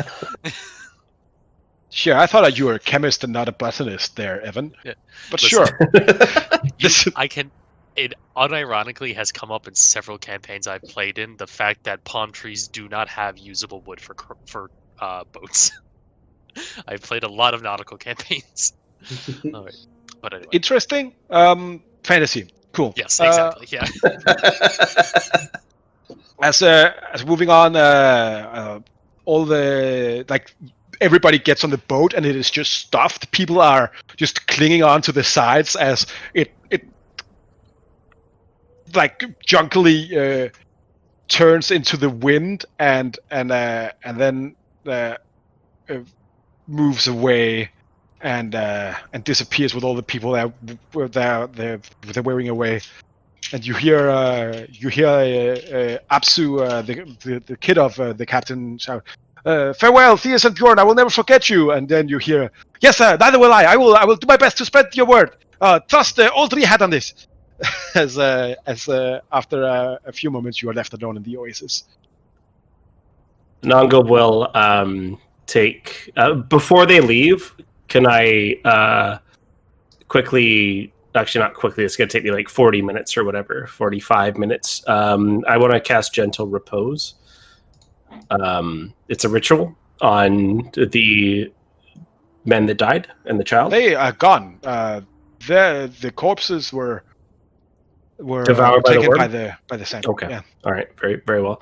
I will. Which for some people is called burial at the Sand Sea. So I will, with my notes, I will summon Kevin, and I will also get my clockwork and nibbles out as well, and I'll have them start orchestrating on this large rock in front of me all the dynamics and basically a blueprint of the skiff that we need. All right. So explain to us what happens as Nongol's magical servant starts to just start the cacophony of creation. All right, so Nongol sits down. He takes out his small spell book, his actual spell book, not the one that's strapped to his back, and he'll read some runes or whatever. And an illusionary force kind of just picks up some of the sand that kind of wisps up. It's almost like a dirt devil that kind of moves around. And as soon as he's done that, he snaps his fingers as Nongol appears, and then reaches into his bag of holding and brings out the spider-looking creature. He then hands a piece of chalk to the spider-looking creature, a piece of chalk to Nibbles, and a piece of chalk to this dust devil. And he almost orchestrates in 3 different languages what to actually write down. And on the rock, you see the dirt devil starts to start scribing out, almost like think of it as like how a printer prints, right? That's kind of what the dust devil's doing, right? And Nibbles is making like pretty like borders around it or whatnot, and then his little clockwork automaton is kind of like making sure the blueprint's all correct. So Nongol's got this orchestrated 3 strange creatures just doing his bidding for him. It's an arcane CNC machine, essentially. Yeah. Well, it's unseen servant, his familiar, and because he's a gnome, tinker gnome, or a nomad, he's got his little clockwork as well that does the same thing. So, Still love to hate that. Only one of you might have seen, and you know who you are, might have seen a magic user of this level of power work before. And it is a sight to behold. Noggle might not be the best warrior or like warcaster out there, but he is exceptionally capable at doing something like this. And the act of creation and exploration that he does now, it looks almost like he was made to do this. It's quite eerie in some way. That to see something happen with such minute and perfect coordination. As you settle down, you have spent a few hours in the oasis. Do you want to do anything else? Do you want to talk, or do you want to go on to the next day? Once I have the blueprint out, I'll just walk around the site and just set up a bunch of alarm spells. Sure. And the alarm spells all set kind of under the ground, so if there's tremors, I want to make sure that I detect the tremors, right? So I'll dig kind of a trench, I'll set an alarm spell, and then I'll cover the trench up, and then around where we're sleeping, I'll set alarm spells up as well. Perfect. You also have all the cages. The 2 cages are still there, but they can be used on the sand skiff too. Yeah, definitely. But I will ask that, especially Bjorn, that I need to have these trees, even though they're actually made of grass. It's funny. I don't know if you guys knew that or not, but actually palm trees aren't really made for wood. But it's, sorry. It's true, though. But yeah, any kind of wood or whatever, the cage, if you guys could break them down, I need everything as raw components before I'm able to actually cast my spell. So perhaps that's something we could do for dinner time.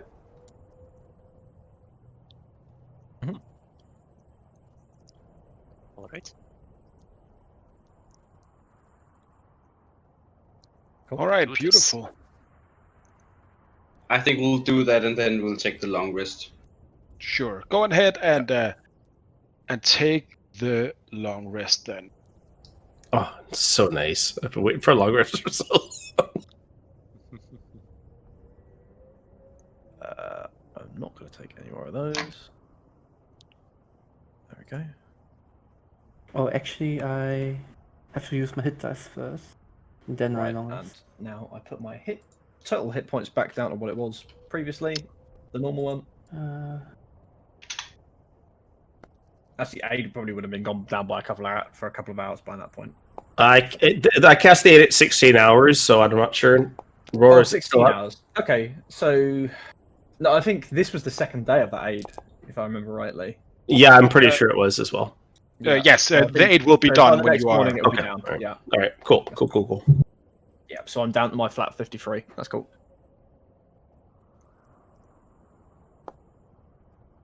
All right, and then when we wake in the morning, I will start creating the skiff. You asked me to create. I'll So how many fabricates do I need to actually create the skiff?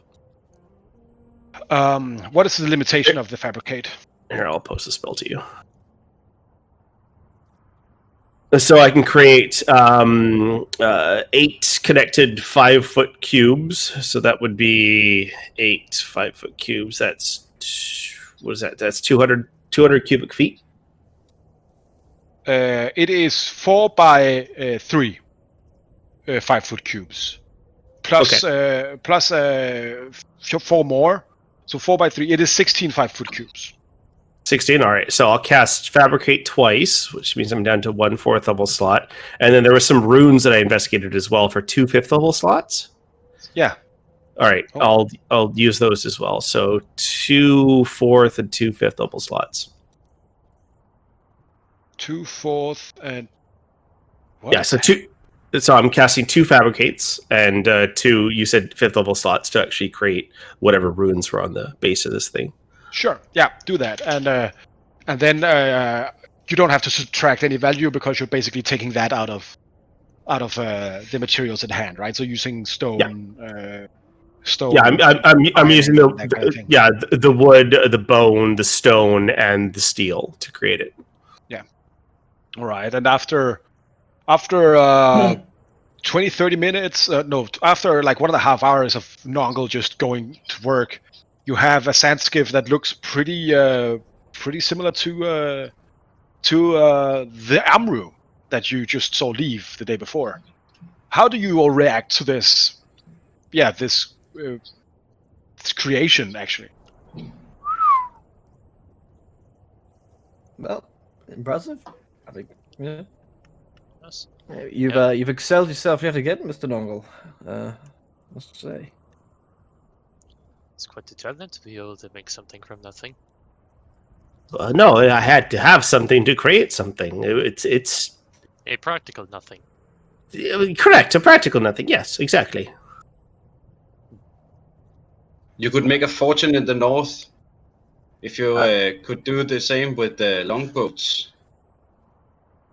Boats are quite easy. Something that sails across the sand is actually something I've never done before. But I've created boats, of course. So I'm going to swap out What else can you make? Arcane Eye for Fabricate. Honestly, anything that has the raw materials for it, I can create. When it comes to sophisticated, small mechanical things, it requires more than just the spell itself, but I can create the components to put those things together with. I could create a home. I could create a tower out of stone if I needed to. So these things is very interesting and would likely help us quite a bit in our travels. Yes, well, if I only had my other spellbook, my spellbook that focused more on combat magic, maybe this would help us a little bit better. I didn't know we'd be getting into so much combat, though. All I have is the ability to create fire. But I do have other things. Obviously, I can create, make you all a little bit more powerful. I can see in the invisible things. I can protect myself and others. I can, as some of you are aware of, suggest certain things. I can dispel and counter magics. And I do have a very specific ability that I haven't been able to use yet. It requires quite a valuable piece of material component, but I may be able to, now tell no one this, but raise the dead. I never used it before, though. Necromancy? Yes, actually quite. It's quite a powerful necromantic magic.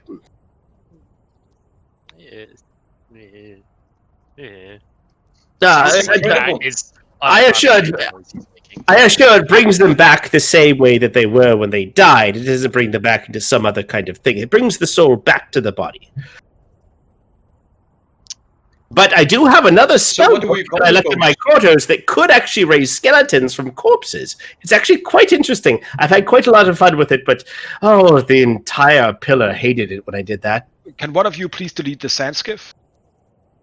Just select the actor and delete it. Nope, can't delete it. Nope. All right. Oh because wait. I can move it. You all own it. The Oasis map might be bugged now. That is my. I can't go back into it, but that's fine for now. Okay. Go ahead and continue on. Sorry. Well, Safi I mean, thinks this is you know. very interesting. You're a capable magician. Yeah, I mean, But, really clever anyway. Yeah. But, Yes. Capable, Uh, clever. Bjorn, Safi. you're confident of being able to drive, pilot? Yes, Bjorn, can you actually jump up there and see if you can give it a whirl, see if it'll actually work? Yeah, well, maybe just Hmm, take it before once we around the board the ship, Oasis. maybe, Nuncle, you should name it. It is your ship. Point. Names are important. What is the what are the runes? What do the runes do to it? That I use to take Runes, that level stuff up? The runes is what allows it to glide over the sands, right? So it is basically some very permanent high-level levitation kind of spells. So it creates no friction between sand and wood and the bottom. Well, Lowers the friction, I think is more correct to say. okay, so it's semi-levitation, right? Yeah. I call this the Nomad Levitator. It's a brilliant. That's good. I like that. Well, normally in the north we go with women's names, but I guess this is strange lands, so I will like to board the ship and pilot it around to get a feel of it. Everyone stand out of the way! I don't know if this will explode or not. Go ahead, Bjorn! Go ahead Safi and takes several big steps back. go ahead and roll me a. That will be a, I think, dexterity plus your proficiency, Bjorn. So if you just roll me a. If you could just roll me a. Just make yourself proficient in stealth and then roll that, that is perfect. In stealth? Yeah, because your piloting check of this skiff, as you are proficient in land or sea vehicles, which this is a land or sea vehicle. So 16. Well, It is the wood creaks as it hasn't been used before. There has been no time for the wood to settle, as this vehicle begins out. As you catch the wind, you get quite a lot of speed on it.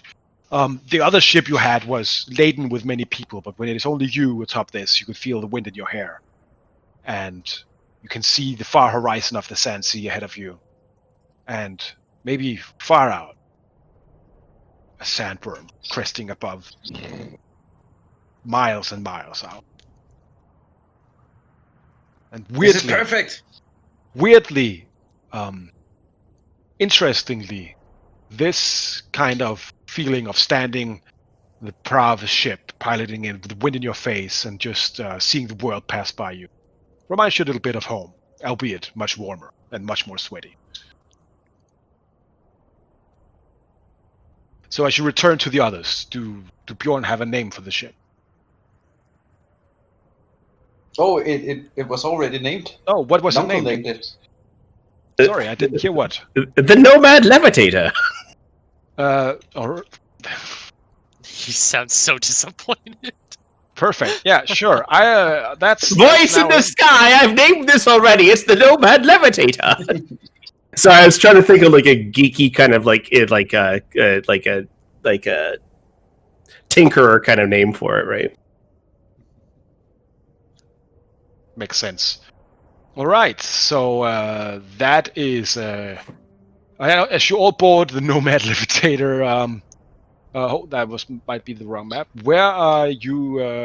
Where do you want to go?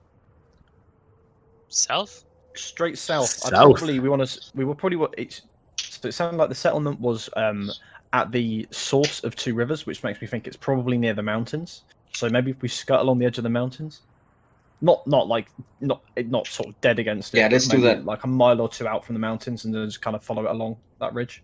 Sure. So in a similar direction to which we were going previously, basically. The sand skiff can go 30 miles in a day. Okay. Which is quite a bit further than you want. So you just want to go south. Do you want to do anything in the meanwhile? Anyone wants to? Someone has to be a navigator. Someone has to be a lookout, and someone has to forage if you want to do that, and then someone has to be a lookout at night. We should double up on foraging for sure, guys. Yeah. Yeah. Cephis will forage, because straight south doesn't really need a guide at this point, especially if we're moving by boat. And the good thing about the sand skiff is it doesn't. You don't need to. You don't. Basically, you don't need to have a like you don't need to keep on the shallows. You can go out until the onto the depths if you just take care. And I will just, instead of the red flag, this is a bit more cool, isn't it? Very much so. Especially we can just keep like close to mountains. I don't think we can get lost if we just keep the mountains on our side. Yeah. What's the check for looking for food?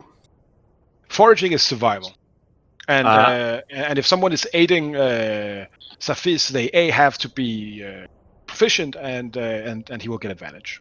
I have proficiency in survival, so I will help Safis to make sure that we to double up, make sure we get some food. Yeah. Sure.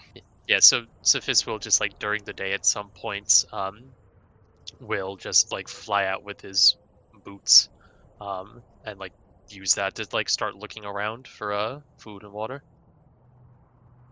So. All right. So go ahead. Sorry. 19. Sadly, you do not find any on the first day. Figured. Yeah. With a roll of 19. It's tough to find food here, eh? Jesus. Just a little bit. Yeah. Yes, Bjorn. You are not proficient in navigation, so you have to have someone help you navigate. I'll do that. I'll assist with the navigation. Sure, go ahead and do that. You're going mostly straight south. Rihad told you that the Tlinkali talked about the spring of two rivers as where they had their settlement. Would I be able to use my proficiency in cartographer's tools for this one then? Sure. Okay, so I don't know what the modifier on that would be, or whether it's just a straight intelligence. Roll with intelligence. Okay, so if I make you do it with advantage. If he gets help by someone proficient, yeah, I'm or help with alone, aren't I? Yeah, or help by someone who helps you in another way. So, if you just want to help, no questions asked, you have to be proficient. If you have to help without being proficient, you have to give me a reason that you could help. I'm piloting. If I rolled an intelligence saving throw, that would mean it would be my modifier plus my proficiency bonus, wouldn't it? So that would work. So should I just do a saving throw for intelligence? That works. Yep. Sure, you can do that. Bjorn, piloting is not really the same as figuring out where to go, right? It's easy to drive a car, but driving without a GPS might be tricky sometimes if you don't know where to steer it, right? Gladly, Oster beats the DC of 15 with a roll of 15. Sorry. Actually, so that would just be... That wouldn't have my proficiency on it, thinking about it, because I don't have proficiency in intelligence saving. So it's 19 with my proficiency as well. You keep all of you on track. It's easy with the mountain range cool. to the east side of you. Yeah. To just keep roughly in the south direction. Okay. Good. And what about Theus? I think I will do the scouting. Oh, or the lookouting. So you're crawling atop the hut of the Nomad Levitator and keeping a lookout, I guess. Or actually, how am I that? faster on my broom for a while because this thing is 30 miles, and my broom is 50 feet, so it would technically be if I permanently fly on it 50 miles. The speed of the Nomad Levitator is I would say also 50 feet. If it is against the wind, it will be less, meaning I think it will be, let's say 30. But if it's with the wind, it will get even quicker, like maybe 70 feet. It just So wait, with 70 feet, why are we only traveling 30 miles per day? I'm saying if the wind is favorable. Normally it will be 50 feet, and that will get you. Unless you're doing around the clock shifts and not stopping to rest, then you would get further on, right? So otherwise it would be 30 miles, I would say. Like, Like- even with us being on the skiff, we probably still want to stop at the hottest parts of the day. I'd imagine, because like there's only, I suppose there is a canopy on there, isn't there? But not all of it's going to be under it the entire time. I'd imagine. So Well, it's And, just and because also the fact Bjorn's piloting and he'll probably want to, sleep at some point. yes, yeah, and it's also just, we have to stop to forage. So yeah, it's just because usually if you have 8-hour journey, Yes. you have your miles in feet that you can travel. And and that is normal with the normal traveling rules, but I'm not using normal traveling Okay, rules. good. Because No, we should definitely travel throughout the night as well if we can, right? I mean, resting during like the high daylight. I agree with that. How so? Nongo will ask Safis. When the sun is quite high, it's quite hot, and we need to actually take a break and rest. It might be better if we keep the levitator moving, so it gives us some fresh air. I could create shade for us if need be, but we should keep this going as fast and as often as we can, even if it means we need to split our shifts. Is that wise in this area? Safis thinks it is fair. It is just a matter of having people who can pilot a sand skiff. Safis could manage vaguely, and Bjorn here is clearly capable, but it is still only 2 people.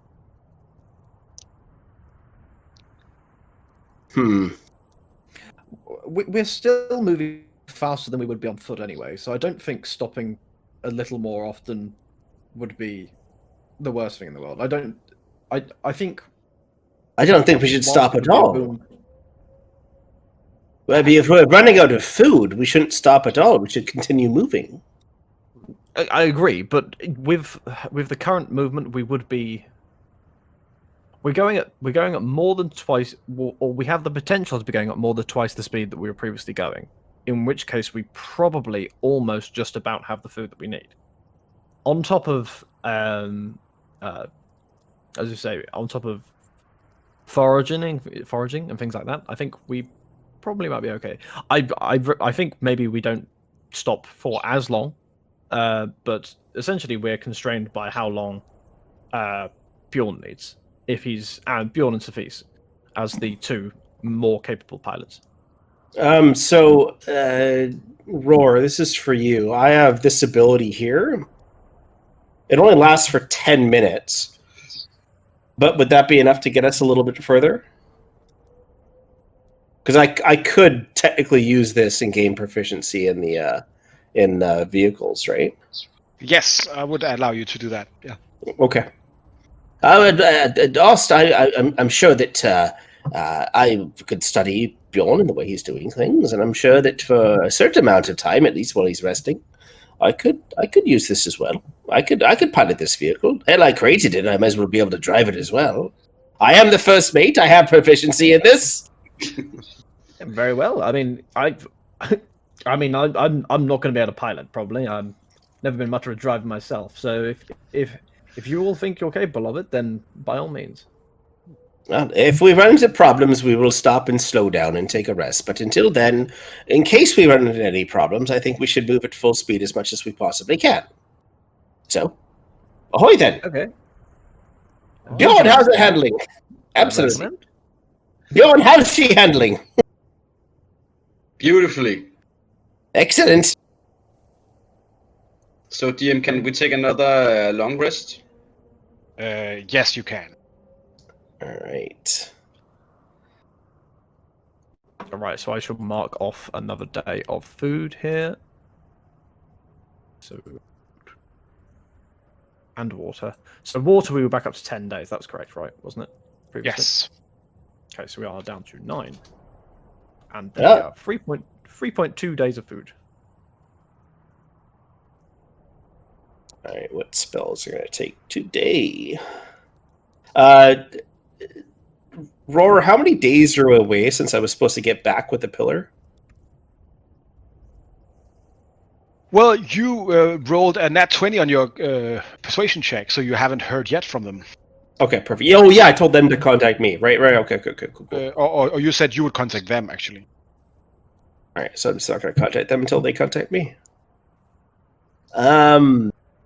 Can I spend downtime? I need to create. I don't know how you're going to feel about this, Roar, because this is for a spell that is a little bit weird with this campaign. I'm trying to create the immaterial components for the augury spell. It says I need specially marked sticks, bones, or similar tokens worth at least 25 gold pieces. Can I create those? I can expend the gold pieces and create them with my Tinker's tools if you'd like. Yes, I mean, there's plenty of bones in the sandword poop. You probably could have gathered them. Yeah, if I you would wanted say to that. Retrospectively. All right, so I agree. So spend 25 gold. All right. That is fine, I would say. All right. So, wow, I'm running out of money really quick here. All right. Yeah. Okay. All right. So I do want to, during this day, cast augury as I'm sailing along. I've never done this before, and I'll do this alone, privately, so no one else is there. And I'll cast augury as a ritual. All right, and what would your question be? Or augury as a ritual? Let's see here. Bakri, you plan to take within the next 30 minutes. All right, and what plan specifically do you want to look at?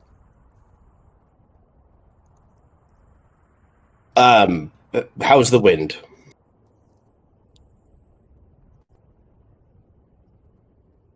Like, I want to know how well the wind's going to be going for us in the next 30 minutes. I'm literally trying this spell out. Nothing happens. No, it's like it's nothing. Nothing. Do I get any kind of that results that aren't especially good or bad, right? So. But do I get a response like the spell actually worked? Yes, that you find out. The bones, like, first they fall, and then you see a sheam of light as they like arrange themselves, and then as you read it, you get the sense that what they say is a little bit of column A, a little bit of column B. Nothing, like, not really. Interesting. If I only had diamond dust, I could do so much more. Roll me a D100, please. Yeah, sure. Holy shit, 99. All right. So that's pretty good. I'll just write something down, and you guys keep gaming. All right. Give me 1 second. So what's everyone? Come to the bow here. Without wanting to break immersion as well, I will say, considering the time, I don't know whether we want to Yes. find a good place. You go on. Do you want to stop for anything specific for the next couple of days, or do you just want to get down there? I think we just want to keep an eye out and make sure that we're not going to encounter any more Tinkali, or, to be honest, any other kind of dangers. So I'd imagine we're kind of carrying on with the vigilance that would be expected going through a fairly hostile desert, but we're not necessarily slowing down for any of it. We're just maintaining vigilance, and if there is an issue, then we'd slow down. But yeah, in that case, we want to be in the position that we can travel to this settlement, but maintain a distance from it when it kind of pops up on our radar, as it were. I think. All right. I just want Sophistan to give me 3 rolls of, or let's see, how far are you? All right. That so what is was that, type of roll? That is 1, 2.5, 3 survival checks with advantage. 1, 2, 3.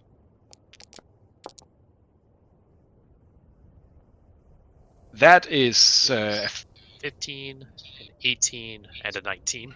Wow. There is no food as you spend the last of your rations.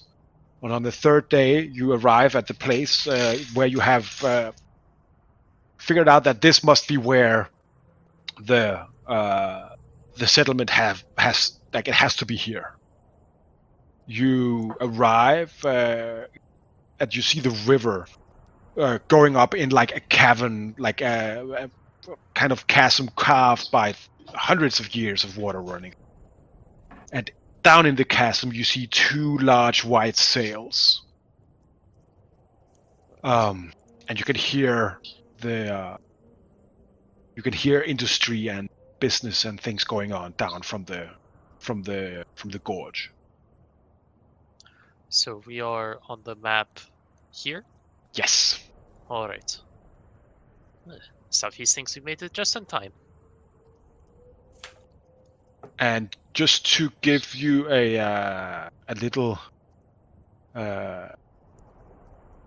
idea of what you see as you inevitably will scout this out, I will just put the Nomad Levitator on the map, and this is not anything you should where the ship is nothing you should keep as canon, right? This is just for me giving you vision.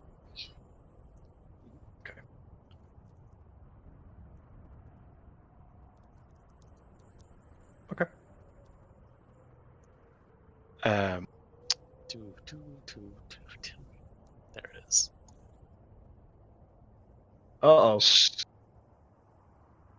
as you scout along here, Cephis, I guess that would be you, maybe Theus on his broomstick.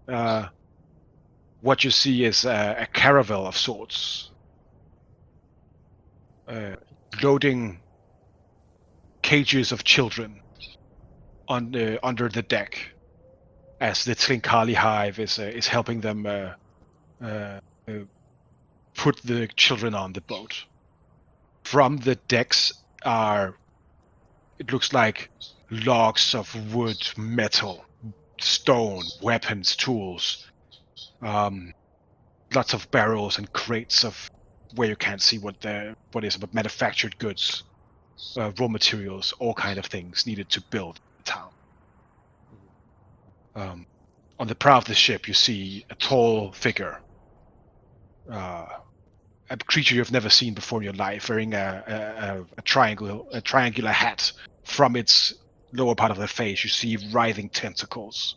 Oh fuck! As two icy blue eyes stare ahead, supervising the work of these Trinkali. And that is where we will end our session today. I don't have the wisdom score for this. No, it's fine. Isn't it You need the intelligence? intelligence score for this. Yeah, you need intelligence. Oh, for I'm that. fine then. Oh, yeah, we're sorted. Listen, the best way to deal with mind flayers is just to not stand 60 feet in front of them. Well, that is some characters that has never met a mind flayer before. That is their headache. And another map I made myself, actually. Oh, cool. So yeah, that is going to be really cool. Don't look around too much. I will say, all right. So thank you all for. I don't know if we have had many viewers today. I have not looked, but if you have watched and if you have enjoyed us, thank you very much. We are Epic Boon Productions. We are on YouTube and Reddit and everywhere else. You can see the links down below in the About section on Twitch. Again, a big thanks to all of you. A big thanks to Michael Gelfi for your ambiences. Incarnate for making me able to make maps that doesn't look like shit actually. And of course to my wonderful players, and a big thanks again to Nick, who has saved us many times with the IT department. Thank you, Nick. You are the best of all the buddies. And with that, I think do we have anything else we want to say? Thank you, Noah. Thank you. Yeah, thank you, Thank you, DM. everyone. Hell yeah. No. And don't forget to check out our parsed videos on YouTube. We release them once a week. We split our videos into half once a week to make sure that everyone gets a little bit of Epic Boon and the Storms over Cerenar. So if you're on YouTube right now watching this, thanks. Subscribe. Yeah, hit the bell and do the things. I'll kill all of Yeah, them. All right. Yeah, hit this bell and do the things. And also, coming up in the next couple weeks, Roar and I have also going to be releasing some just chit chat from us regarding Dungeons and Dragons and role playing in general. So stay tuned for that. Yeah, we'll be doing some series on a deep character creation, and also I think pretty soon we'll have talks with all of these ding dongs here about their campaigns and being a DM and stuff like that if they want to. That would be cool. Regardless, that'd be awesome. Thank you very much for today, and keep on rolling dice and trucking all of you guys out there. Thank you and good night.